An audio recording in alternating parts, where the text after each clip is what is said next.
So I'm Martin Wolf from the Financial Times. I don't think I have to introduce the people to my left. It's a great pleasure and honor to moderate this discussion between the Managing Director of the IMF and the Finance Minister of Poland on the issues that have just been raised and some of the wider implications. It just so happens that in 1989, I made my first visit to Poland to write about Polish reform. I spent a lot of time with particularly Finance Minister Balcerowicz at that time to go over the reforms and what was tried, and I've known a number of his successors since then, and I was absolutely convinced that Poland would succeed. It's one of my better calls, as it were, and because the opportunity was great, as the Managing Director mentioned, the determination of the people to succeed was so completely obvious and so deeply rooted in the historical experience of Poland and the Polish people. So I wish to congratulate Poland on having been such a success. In your speech, you emphasized both the achievement and the future, which are, in some obvious sense, more challenging, because Poland's success has been extraordinary. It's a catch-up story, but I've been around so long, my age is such, that I remember when the miracle catch-up story of Europe was Italy. And it really was. It was the fastest growing economy in Europe, I think, in the 1960s, continued. So continuing is more difficult than getting there. Because the challenge gets more and more difficult as you get closer to the levels of advanced countries. We've seen this many times. So in that context, Minister, how do you react to what the Managing Director said, both about the past successes and their roots? I suspect you agree with most of what she said. You don't need to say that. What do you think about the challenges that she stressed for Poland and the obvious significance in that context of what happens in Europe, both in terms of security, in which Poland will play a central role, and in economic progress? Thank you, and good afternoon, everyone. Thank you for this presentation. And yes, as Martin Wolf rightly said, I, of course, agree with the message, and Poland is a huge success story. That's clear for everyone. We managed to rise from the economy worth $67 billion in 1989 to $1 trillion economy in 2025. And as Managing Director just said, we overpassed last year Japan in GDP per capita, adjusted for purchasing power prices, which still for the generation of my parents is difficult to believe. When I tell my mother about it, she doesn't really believe me. But it's a fact, it's numbers. And but of course, we achieved that success because of the reforms of the 90s, with no doubt, because of our membership in European Union. And I believe it's my duty to stress it and to remind everyone that if not, if we wouldn't join European Union, our GDP would be approximately 40% lower.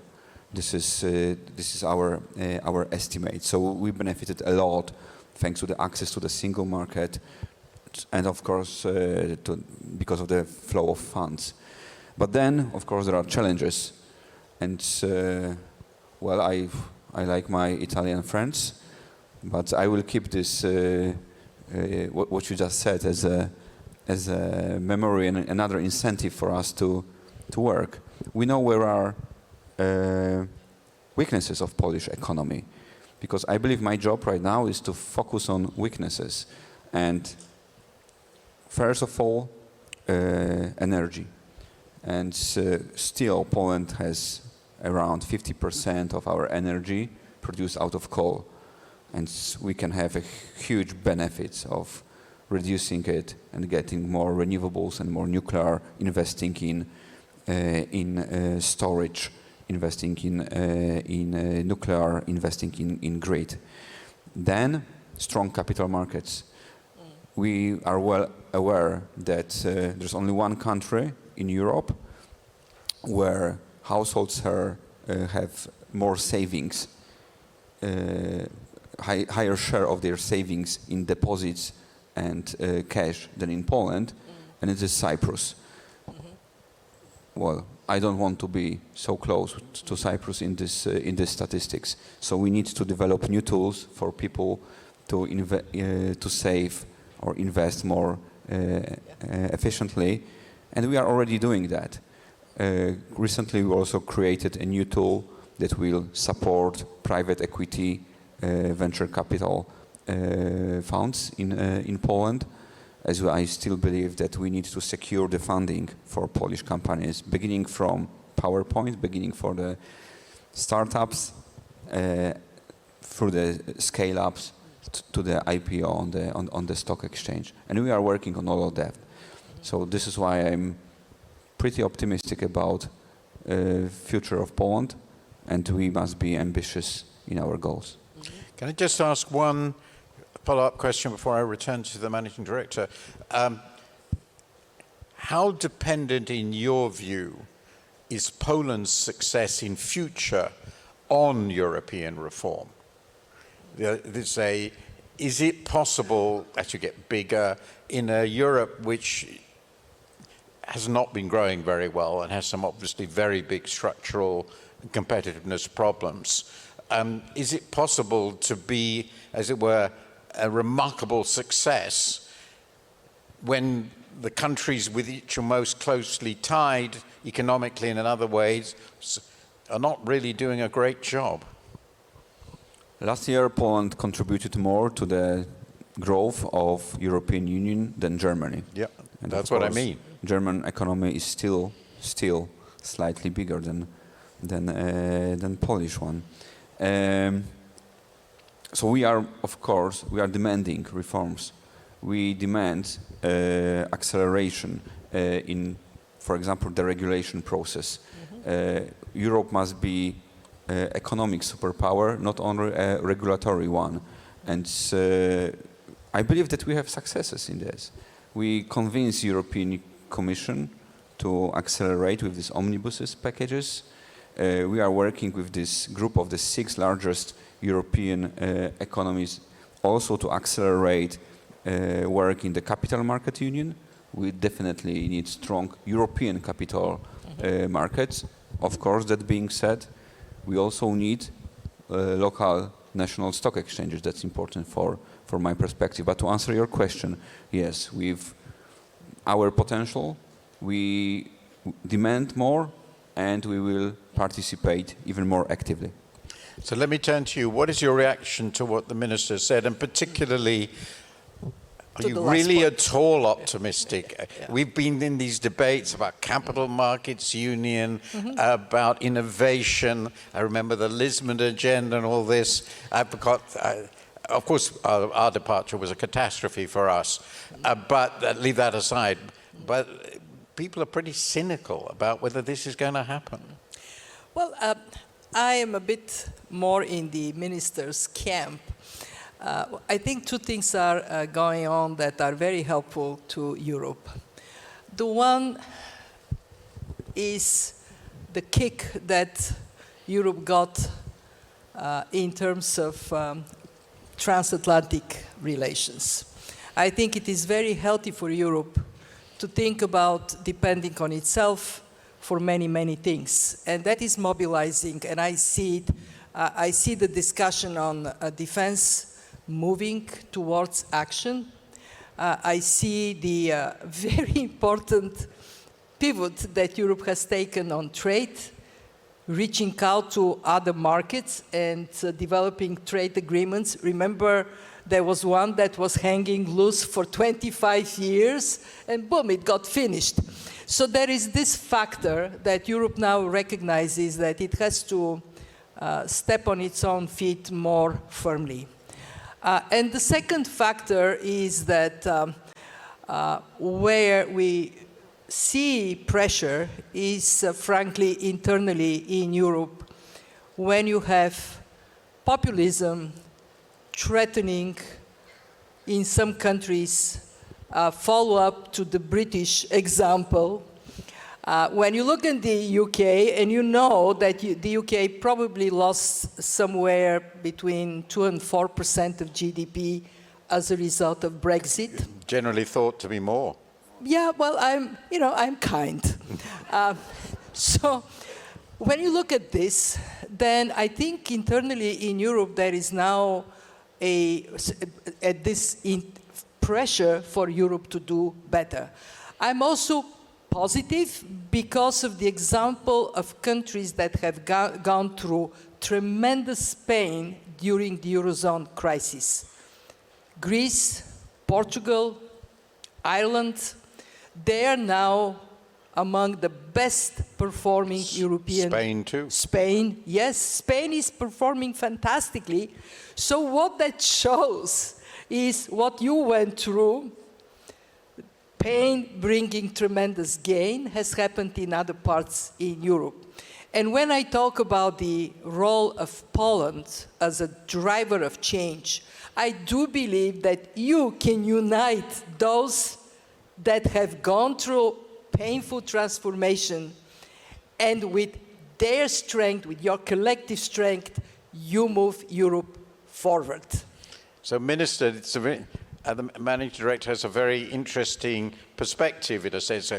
I'm not asking you to agree with this in quite this way, but she's suggesting that the threats of today's world, particularly the transformation of American policy, American trade policy, American security policy, and maybe, she didn't mention it, China's competitiveness challenge, which is obviously formidable, can be a stimulus to really rapid acceleration of reform in Europe. Do you see that? Yeah, and also the fact that there is evidence that very difficult things can be done, and that evidence is what you need to deploy to force the rest of Europe to get off its butt. So does insecurity encourage you?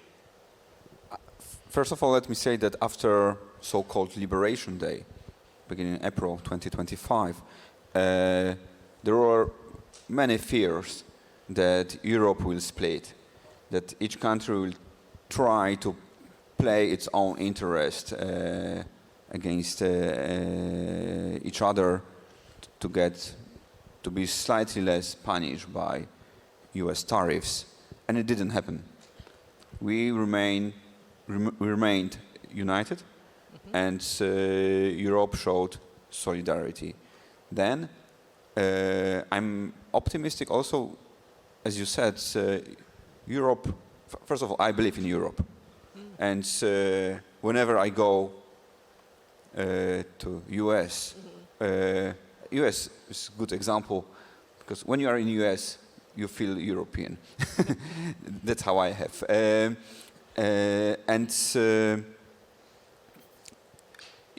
We also started to, as Europe, to take our security seriously. It was very difficult for us 3 years ago to convince many European partners to spend more on defense. As you may know, my country spends close to 5% of our GDP, and currently I believe only Lithuania spends slightly more in terms of GDP, of course. But finally, with little help of J.D. Vance's speech in Munich, we convinced Europe that we need to take security more seriously, and that we all need to increase spending on defense. And it's happening. And with there are still some countries that are very far away from Moscow and they don't feel this threat, but in general, we are all increasing spending on defense. And as Kristalina Georgieva just said, we need to spend this money really wisely. I want strong Polish defense industry. This is why close to 90% of funds for the SAFE instrument we will purchase from Polish manufacturers, from Polish companies, and I need the strong defense industry here, and I of course wish to have strong European defense defense industry as well. So to reply to your question, yes, I believe that when there is an external, maybe not only always a threat, but a challenge, Europe can hold together and get with some resolutions. Is that your perspective too? Yes, I think the history of the European Union has been one of acting under threat. Of course, we can say it is better to act when things are good, there are no threats, but reality, and we have this saying, fix your roof when the sun is shining. Reality is human nature. When do we fix our roof? When it's raining. And I think that let me step back and say, we are in a world of high uncertainty and repetitive shocks. In this world, individual small countries are lost. But together, the European Union represents a mighty force. Deploying this force is important for Europe. It is important for the rest of the world. And I think that we are now seeing that re-emergence of recognition that this strength has to be put to good use. I was a European commissioner. I spent 7 years in Brussels. Some people spent 7 years in Tibet. Mine were in a different place. I arrived in Brussels in 2010. At that time, the size of the European economy was about the same as the size of the US economy. Where we are today, the US is way above than Europe. Why? Because the US had productivity gains year after year after year, because the US has deep capital markets and it is attracting capital from all over the world, and because it has higher tolerance for risk and lower barriers of regulation. Poland is a good example that it can be done in Europe, and I think the task for Europe is clear, and the urgency for Europe to act is so very obvious that I think we will see Europe moving. With your leadership, your help, I think Europe would do just fine. In the few minutes we've got left, I think it would be remiss if we didn't talk about the implications of the big shock of today, oil shock. And two questions very, very quickly for both of you.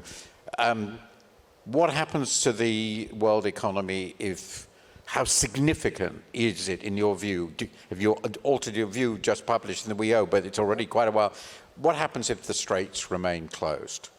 And the second question is this the definitive wake-up call, particularly for Europe, which is dependent on imported fossil fuels, for the accelerated shift to renewables? Both of you, please, Manager Director, or would you like to start? Okay, so what we face today is a large, global, and asymmetric shock. It is large because we have lost 13 million barrels of oil. During COVID, we shrunk consumption by 12 billion, so it's a massive shock.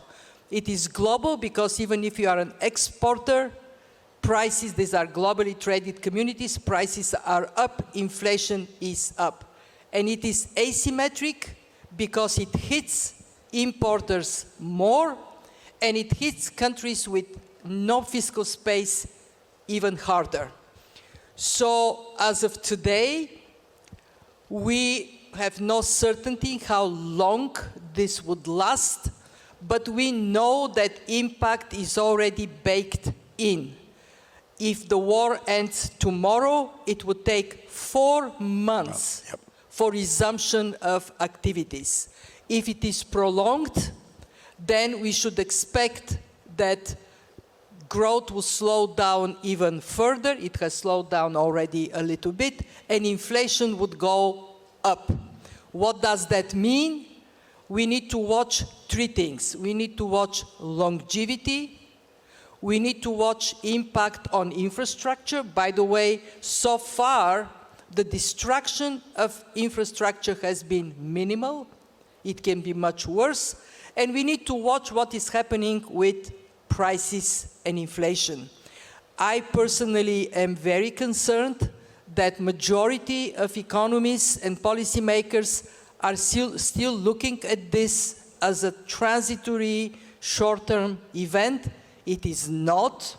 And therefore, our advice to policymakers is be very careful how you use your scarce fiscal space, because you may need it for a longer time. My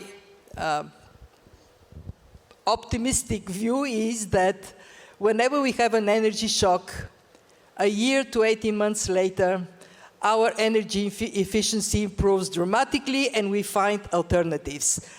So in a year and a half, there would be some positives. Question is, we need to buckle up for this next year to 18 months. So this is another of those cases where very painful, very big shock, but a crisis might accelerate necessary reform and change.